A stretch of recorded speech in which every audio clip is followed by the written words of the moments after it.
Assalamualaikum warahmatullahi wabarakatuh. Halo semuanya, perkenalkan kami dari kelompok 8 dari program studi ilmu hukum angkatan 2022. Video ini kami buat sebagai penyelesaian tugas akhir dari mata kuliah Bahasa Indonesia dengan dosen pengampu yaitu Bapak Ahmad Bahtiar M. Hum. Jadi di sini kami akan menjelaskan mengenai parafrase dan sintesis. Sebelum itu, saya akan memperkenalkan anggota-anggota kelompok kami. Yang pertama ada Anastasia Dwi Maharani, yang kedua ada Iksan Bayu Aji Wibisono, yang ketiga ada Anggi Atika Asari, dan yang keempat terakhir ada saya sendiri, Fadil Muhammad Rizky. Kita langsung masuk kepada materi. Yang pertama ada pengertian parafrase. Jadi parafrase ini berasal dari bahasa Latin, yaitu parafrase, atau dari bahasa Yunani, yaitu parafrasein yang berarti cara atau ekspresi tambahan. Jadi parafrase adalah mengganti tata bahasa milik orang lain dengan menggunakan kata-kata yang baru tanpa mengubah makna dari kata tersebut. Jadi fungsi parafrase ini adalah untuk menghindari plagiarisme atau pelanggaran hak cipta dalam karya tulis serta mempermudah dalam memahami suatu gagasan. Selanjutnya itu ada jenis-jenis dari parafrasa. Nah, yang pertama itu ada parafrasa ekuivalen. Atau parafrasa ekuivalen merupakan parafrasa antar satu lingual yang memiliki makna sangat dekat atau dia bersinonim gitu. Contohnya ada pada kalimat bahasa Indonesia adalah bahasa nasional bangsa Indonesia. Lalu setelah diparafrasa itu dia berubah menjadi bahasa Indonesia merupakan bahasa nasional bangsa Indonesia. Yang perlu digarisbawahi di sini adalah kata adalah dan merupakan itu dia memiliki makna yang hampir sama gitu atau dia bersinonim. Selanjutnya itu ada parafrasa generik spesifik. Parafrasa generik spesifik ini merupakan parafrasa yang mengganti kata generik atau kata umum menjadi kata yang lebih spesifik atau lebih rinci lagi gitu. Contohnya itu ada pada kalimat Fadil berlari sambil membawa sepatu. Lalu setelah diparafrasa itu dia berubah menjadi Fadil berlari sambil menjinjing sepatu. Nah, kata membawa ini dia termasuk generik atau kata umum karena hanya menjelaskan membawa itu ya membawa sepatu gitu. Nggak dijelasin secara rinci gimana si Fadil ini ngebawa sepatunya gitu. Kalau misalnya setelah diparafrasa itu dia Fadil berlari sambil menjinjing sepatu. Kata menjinjing di sini menurut KBBI itu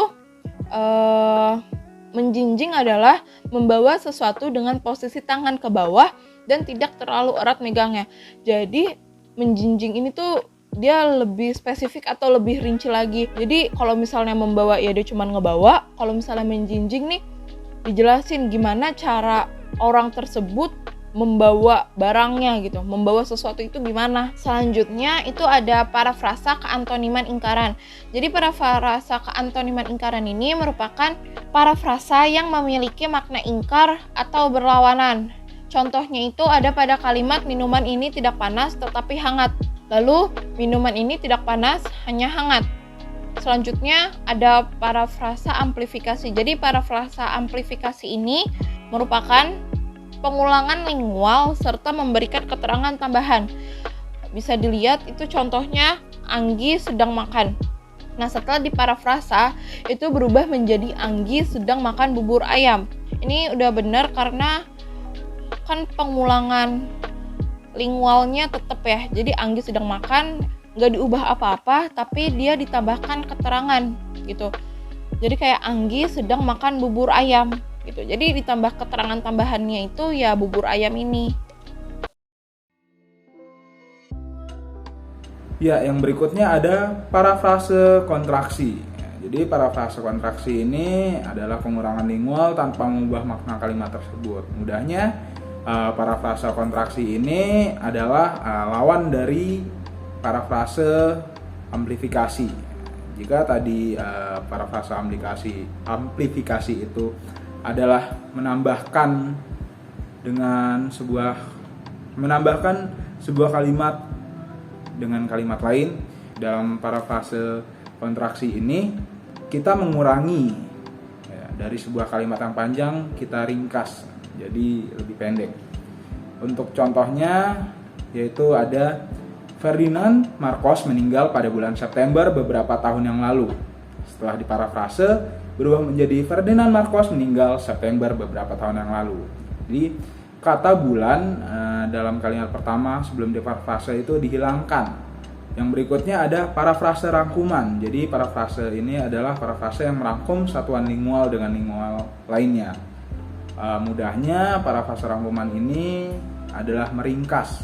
Jadi kita menggabungkan 2 atau 3 lebih kalimat menjadi sebuah kalimat yang maknanya sama atau mencakup dari kedua kalimat tersebut. Untuk contohnya ada Lilis berusia 30 tahun, Nining juga berusia 30 tahun. Setelah diparafrase berubah menjadi Lilis dan Nining sama-sama berusia 30 tahun. Untuk yang terakhir ada parafrase spesifik generik. Jadi ini juga merupakan kebalikan dari parafrase generik spesifik. Jadi jika parafrase generik spesifik mengubah kata yang bermakna generik menjadi lebih spesifik, dalam parafrase ini mengubah kata yang tadinya spesifik menjadi lebih generik. Ya. Untuk contohnya kita gunakan contoh yang contoh dari parafrase generik spesifik tadi. Yang pertama ada ketika istriku berlari-lari sambil menjinjing sepatu. Nah, setelah diubah menjadi menggunakan parafrase spesifik generik, berubah menjadi ketika itu istriku berlari-lari sambil membawa sepatu. Kata menjinjing diubah menjadi membawa.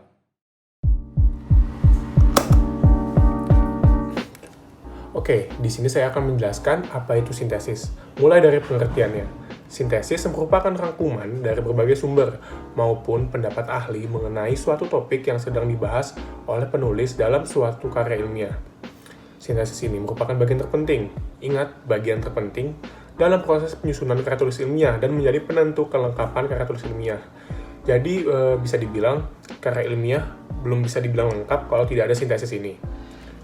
Setelah itu, kita masuk ke tujuan sintesis. Tujuan sintesis ada 3. 1. Untuk menghasilkan ide ataupun gagasan baru oleh penulis. 2. Sebagai acuan dalam penulisan karya tulis ilmiah. Yang 3. Untuk mengembangkan dan mendukung gagasan penulis sehingga menghasilkan suatu gagasan yang utuh. Selanjutnya, saya akan membahas tentang cara membuat sintesis.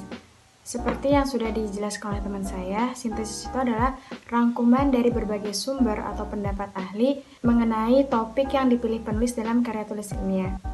Nah, dalam membuat sintesis, ada beberapa hal yang harus kita perhatikan.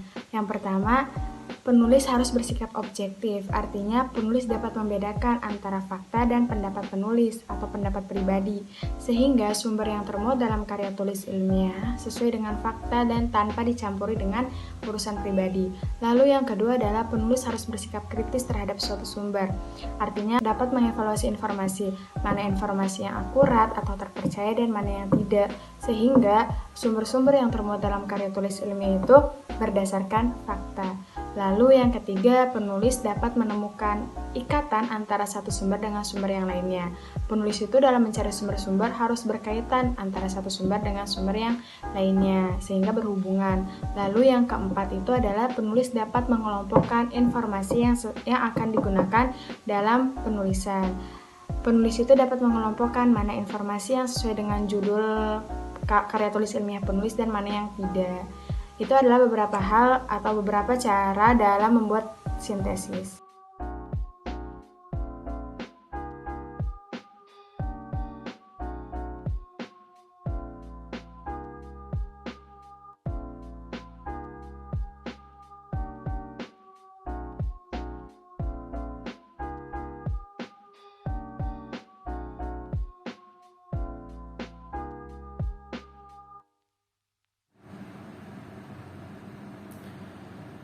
Mungkin itu saja yang dapat kami sampaikan, kurang lebihnya kami mohon maaf. Semoga video yang kami bagikan berguna bagi kalian semua yang menonton.